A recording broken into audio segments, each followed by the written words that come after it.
ஓம் சாந்தி. 10/7/2024. இனிமையான குழந்தைகளே, இப்பொழுது சதோ பிரதானமாகி வீட்டிற்கு செல்ல வேண்டும். ஆகவே தன்னை ஆத்மா என்று உணர்ந்து தந்தையை இடைவிடாது நினைப்பதற்கான பயிற்சி செய்யுங்கள். முன்னேற்றத்தை பற்றி எப்பொழுதும் சிந்தியுங்கள். கேள்வி: ஒவ்வொரு நாளும் படிப்பில் முன்னேறிக் கொண்டிருக்கிறோமா அல்லது பின்னால் சென்று கொண்டிருக்கிறோமா என்பதன் அடையாளம் என்ன? பதில்: படிப்பில் முன்னேறிக் கொண்டிருக்கிறோம் என்றால் லேசான தன்மை அனுபவமாகும். இது மோசமான ஷரீரம், இதை விட வேண்டும். இப்போது நாம் வீட்டிற்கு போக வேண்டும் என்பது புத்தியில் இருக்கும். தெய்வீக குணங்களை கடைபிடித்துக் கொண்டே போவார்கள். ஒருவேளை பின்னால் செல்கிறார்கள் என்றால் செயல்பாடுகளில் அசுர குணங்கள் வெளிப்படும். போகும்போதும் வரும்போதும் பாபாவின் நினைவு இருக்காது. அவர்கள் மலர்களாகி அனைவருக்கும் சுகம் கொடுக்க முடியாது. இப்படிப்பட்ட குழந்தைகளுக்கு இன்னும் போக போக காட்சிகள் கிடைக்கும். மிகவும் தண்டனைகள் அடைய வேண்டி இருக்கும். ஓம் சாந்தி. நாம் சதோ பிரதானமாக வந்தோம் என்பது புத்தியில் இருக்கும். ஆன்மீக தந்தை ஆன்மீக குழந்தைகளுக்கு புரிய வைக்கிறார். இங்கே அனைவரும் அமர்ந்து இருக்கிறார்கள். சிலர் தேக உணர்வில் இருக்கிறார்கள், சிலர் ஆத்ம உணர்வில் இருக்கிறார்கள். சிலர் ஒரு நொடியில் தேக உணர்விலும் ஒரு நொடியில் ஆத்ம உணர்விலும் இருக்கிறார்கள். நான் முழு நாளும் ஆத்ம உணர்வில் இருக்கிறேன் என யாரும் கூற முடியாது. அவ்வாறு யாரும் இல்லை. சில நேரங்களில் ஆத்ம உணர்விலும் சில நேரங்களில் தேக உணர்விலும் இருக்கிறார்கள் என புரிய வைக்கிறார். ஆத்மாக்களாகிய நாம் இந்த ஷரீரத்தை விட்டு தங்களுடைய வீட்டிற்கு செல்வோம் என குழந்தைகள் அறிகிறீர்கள். மிகவும் மகிழ்ச்சியாக போக வேண்டும். நாம் சாந்தி தாமத்திற்கு செல்வோம் என்ற சிந்தனையில் முழு நாளும் இருக்கின்றனர். ஏனென்றால் பாபா வழி காண்பித்து இருக்கிறார். வேறு யாரும் இப்படிப்பட்ட சிந்தனையோடு இருக்க மாட்டார்கள். இந்த பாடம் வேறு யாருக்கும் கிடைக்கவில்லை. இந்த எண்ணங்களே வராது. நீங்கள் இது துக்கமான உலகம் என்பதை புரிந்து கொள்கிறீர்கள். இப்போது பாபா சுகதாமத்திற்கு போவதற்கான வழியை தெரிவித்து இருக்கிறார். எவ்வளவு பாபாவை நினைவு செய்வீர்களோ அவ்வளவு தூய்மையாகி தகுதி அடைந்து சாந்தி தாமத்திற்கு போவீர்கள். அதற்குதான் முக்தி என்று பெயர். முக்திக்காக தான் மனிதர்கள் குருவிடம் செல்கிறார்கள். ஆனால் மனிதர்களுக்கு முக்தி, ஜீவன் முக்தி என்றால் என்ன என்பது தெரியாது. ஏனென்றால் இது முற்றிலும் புதிய விஷயமாகும். நாம் வீட்டிற்கு போக வேண்டும் என குழந்தைகளாகிய நீங்கள் புரிந்து கொள்கிறீர்கள். நினைவு யாத்திரையால் தூய்மையாகுங்கள் என பாபா கூறுகிறார். முதலில் நீங்கள் வந்த பொழுது சிரேஷ்டமான உலகத்தில் சதோ பிரதானமாக இருந்தீர்கள். ஆத்மா சதோ பிரதானமாக இருந்தது. பின்புதான் மற்றவர்களுடன் தொடர்பு ஏற்படுகிறது. கர்ப்பத்தில் செல்லும் போதுதான் சம்பந்தத்தில் வருகிறார்கள். இது உங்களுடைய கடைசி பிறவி என அறிகிறீர்கள். நாம் வீட்டிற்கு திரும்பி போக வேண்டும். தூய்மையாகாமல் நாம் போக முடியாது. இவ்வாறு தனக்குள் பேசிக்கொள்ள வேண்டும்.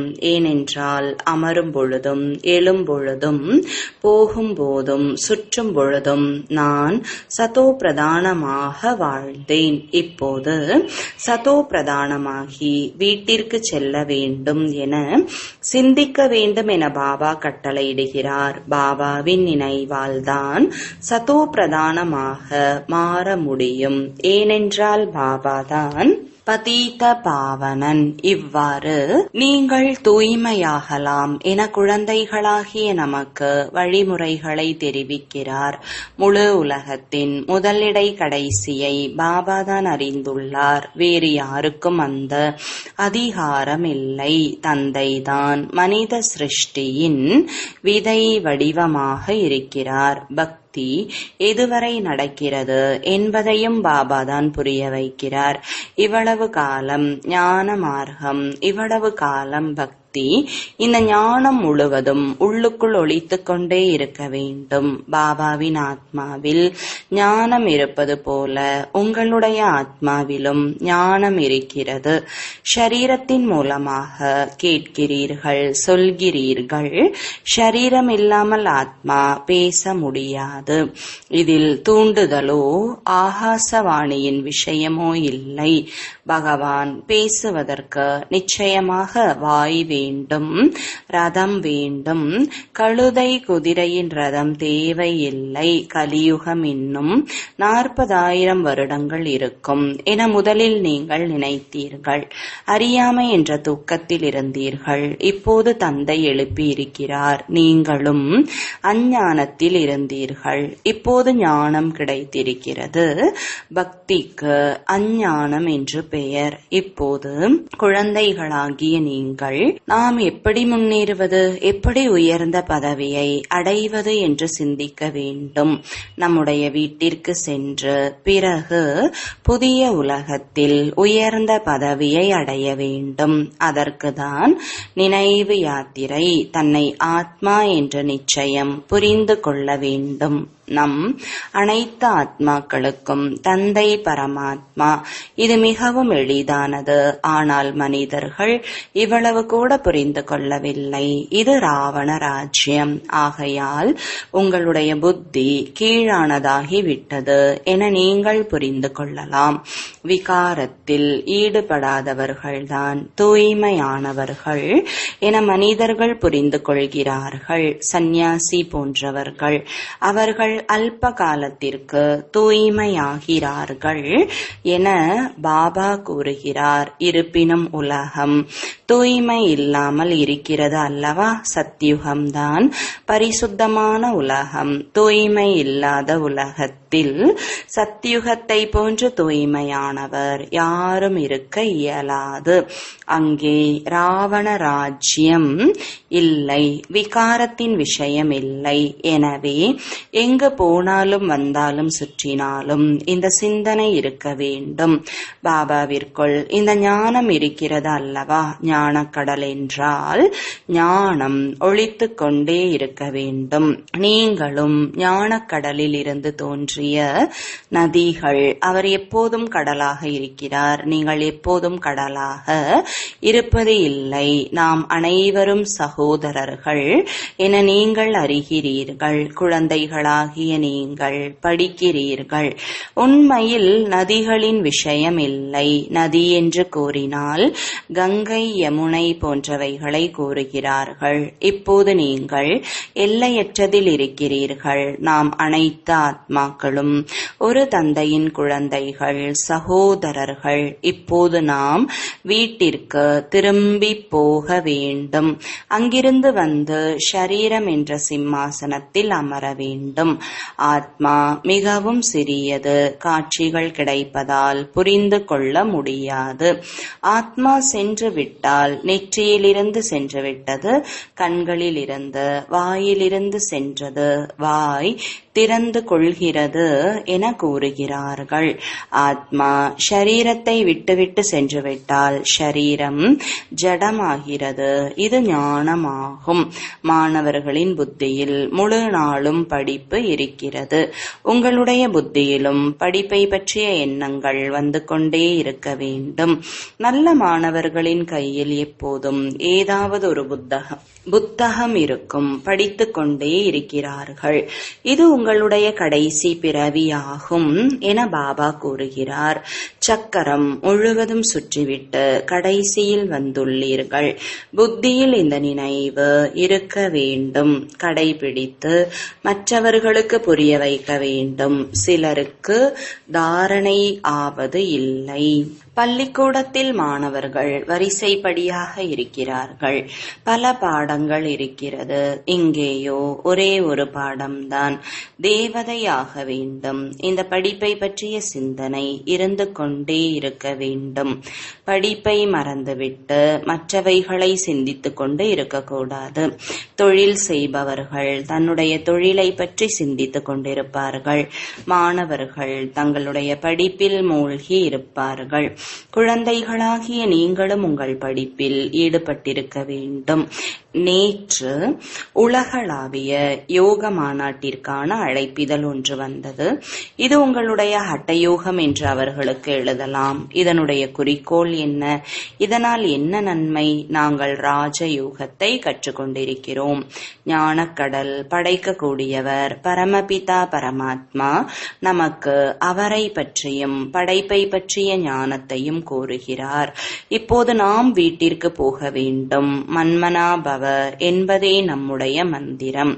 நாங்கள் பாபாவையும் பாபா மூலமாக கிடைத்த சொத்தையும் நினைக்கின்றோம். நீங்கள் இந்த ஹட்டயோகத்தை செய்து வந்துள்ளீர்கள். இதன் குறிக்கோள் என்ன? நாங்கள் இதை கற்றுக்கொண்டிருக்கிறோம் என்று எங்களுடையதை பற்றி சொல்லிவிட்டோம். உங்களுடைய இந்த ஹட்டயோகத்தினால் என்ன கிடைக்கிறது?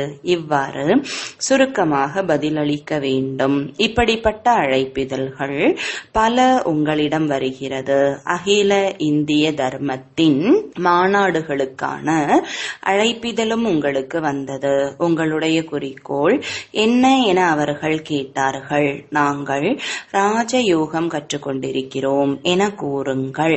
நம்முடையதை பற்றி நிச்சயமாக சொல்ல வேண்டும். ஏன் இந்த ராஜயோகத்தை நீங்கள் கற்றுக்கொண்டிருக்கிறீர்கள்? நாங்கள் இதை படித்துக் கொண்டிருக்கிறோம் என கூறுங்கள். எங்களை படிக்க வைப்பவர் பகவான். நாங்கள் அனைவரும் சகோதரர்கள். நாங்கள் எங்களை ஆத்மா என உணர்கிறோம்.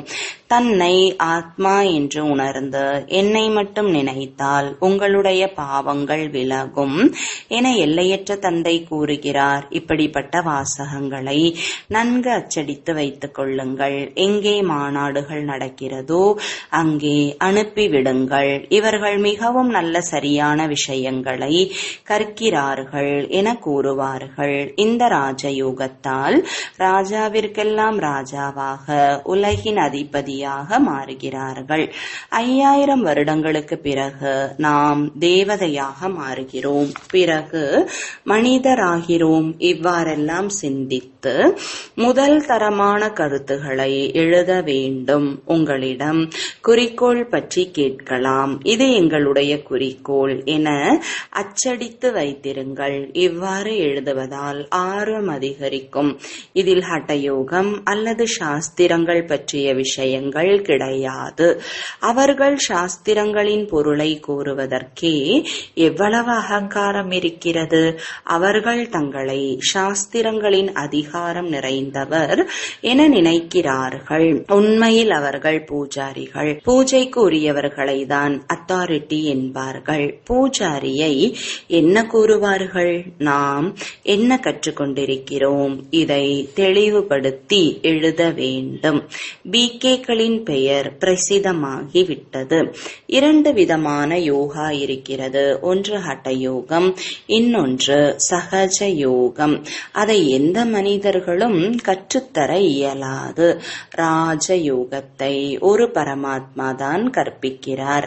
மற்றபடி பல்வேறு விதமாக மனிதர்கள் கற்றுத்தரும் யோகங்கள் இருக்கின்றது. அங்கே தேவதைகளுக்கு யாருடைய வழியும் அவசியமில்லை. ஏனென்றால் ஆஸ்தியை அடைந்து விட்டார்கள். அவர்கள் தேவதைகள், அதாவது தெய்வீக குணங்களை உடையவர்கள். அசுரன் என்று கூறும் அளவிற்கு எந்த குணமும் இருக்காது. தெய்வீகமான தேவதைகளின் ராஜ்யம் இருந்தது.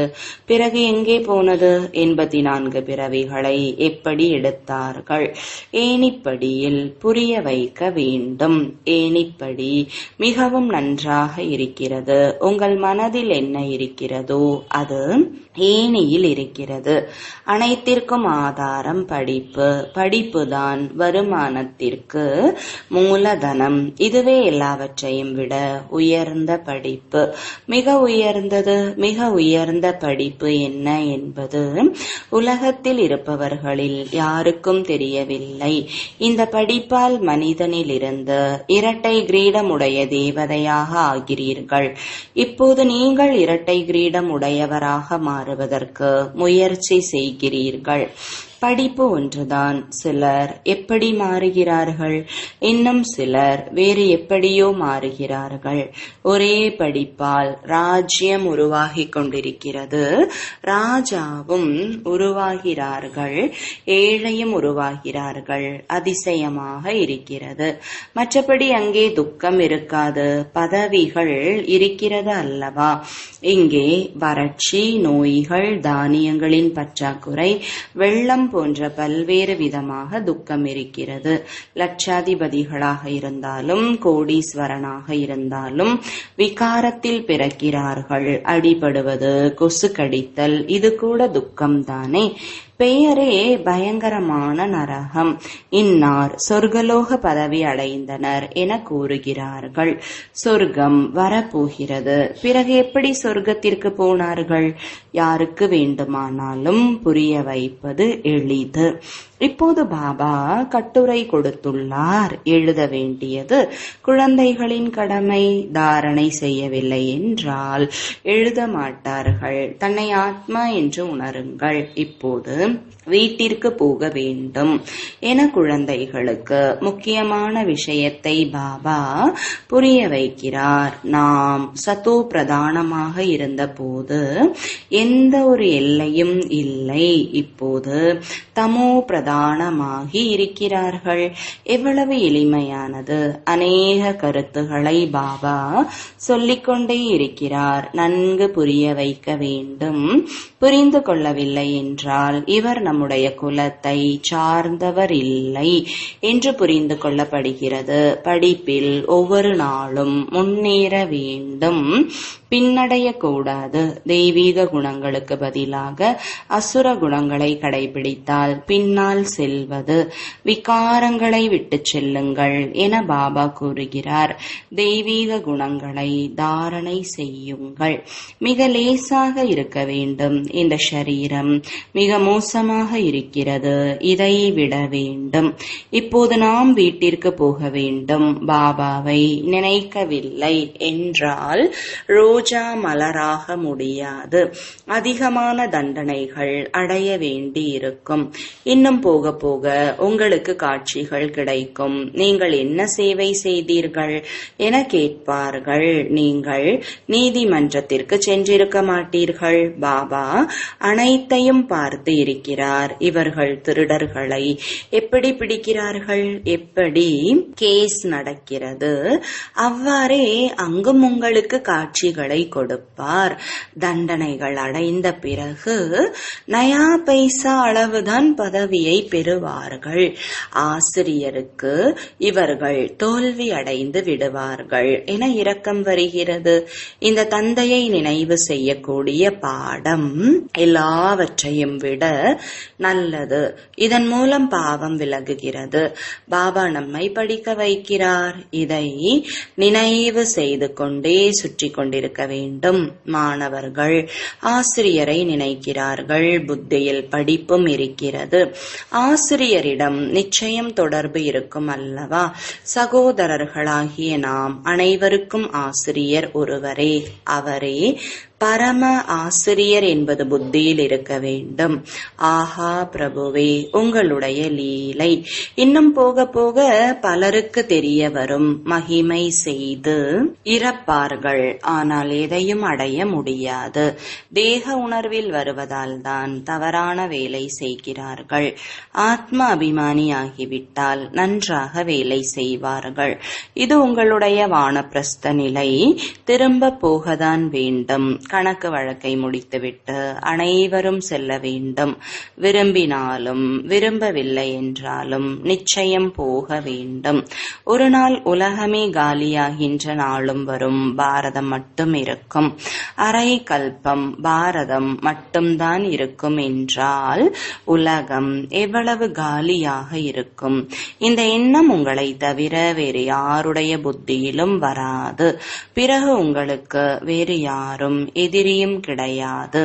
எதிரிகள் ஏன் வருகிறார்கள்? பணத்திற்காக. பாரதத்தில் இவ்வளவு முஸ்லிம்கள், ஆங்கிலேயர்கள் ஏன் வந்தனர்? பணத்தை பார்த்தனர். அதிகமான செல்வம் இருந்தது, இப்போது இல்லை. எனவே வேறு யாரும் இல்லை. பணத்தை எடுத்துக்கொண்டு காலி செய்துவிட்டு சென்று விட்டனர். மனிதர்களுக்கு இது தெரியாது. நாடகப்படி நீங்களே பணத்தை அழித்து விட்டீர்கள் என பாபா கூறுகிறார். நாம் எல்லையற்ற தந்தையிடம் வந்துவிட்டோம் என்ற நம்பிக்கை உங்களுக்கு இருக்கிறது. ஒருபோதும் இது ஈஸ்வரிய குடும்பம் என்பது யாருடைய நினைவிலும் கூட இருக்காது. நல்லது. இனிமையிலும் இனிமையான காணாமல் போய் கண்டெடுக்கப்பட்ட செல்லமான குழந்தைகளுக்கு தாயும் தந்தையுமாகிய பாப்தாதாவின் அன்பு நினைவுகள் மற்றும் காலை வணக்கங்கள். ஆன்மீக குழந்தைகளுக்கு ஆன்மீக தந்தையின் வணக்கங்கள். ஆன்மீக தந்தைக்கு ஆன்மீக குழந்தைகளின் அன்பு நினைவுகளும் வணக்கங்களும். தாரணைக்கான முக்கிய சாரம். முதலாவது, போகும்போதும் வரும்போதும் புத்தியில் படிப்பை பற்றிய சிந்தனை இருக்க வேண்டும். எந்த செயல் செய்தாலும் புத்தியில் ஞானம் ஒலித்துக் கொண்டே இருக்க வேண்டும். இது மிகவும் சிறந்த படிப்பு. இதை படித்து இரட்டை கிரீடம் உடையவர் ஆகுங்கள். இரண்டாவது, ஆத்மாக்களாகிய நாம் சகோதரர்கள் என்பதை பயிற்சி செய்ய வேண்டும். தேக அபிமானத்தில் வந்தால் தவறான வேலைகள் நடக்கும். ஆகவே எவ்வளவு முடியுமோ ஆத்ம உணர்வில் இருங்கள். வரதானம். உண்மையின் சக்தி மூலம் எப்போதும் மகிழ்ச்சியில் நடனமாடக்கூடிய சக்திசாலியான மகான் ஆத்மா ஆகுக. விளக்கம். உண்மையில் அமர்ந்து சத்தியத்தின் சக்தியுடையவர்கள் எப்போதும் நடனமாடிக்கொண்டே இருப்பார்கள். ஒருபோதும் வாடி போக மாட்டார்கள், சிக்கிக்கொள்ள மாட்டார்கள், பயப்பட மாட்டார்கள், பலவீனமடைய மாட்டார்கள். அவர்கள் எப்போதும் மகிழ்ச்சியில் நடனமாடிக்கொண்டே இருப்பார்கள். சக்திசாலியாகவும் இருப்பார்கள். எதிர்கொள்ளும் சக்தி அவர்களிடம் இருக்கும். சத்தியம் ஆடாது, உறுதியாக இருக்கும். சத்தியத்தின் படகு ஆடும் அசையும், ஆனால் மூழ்காது.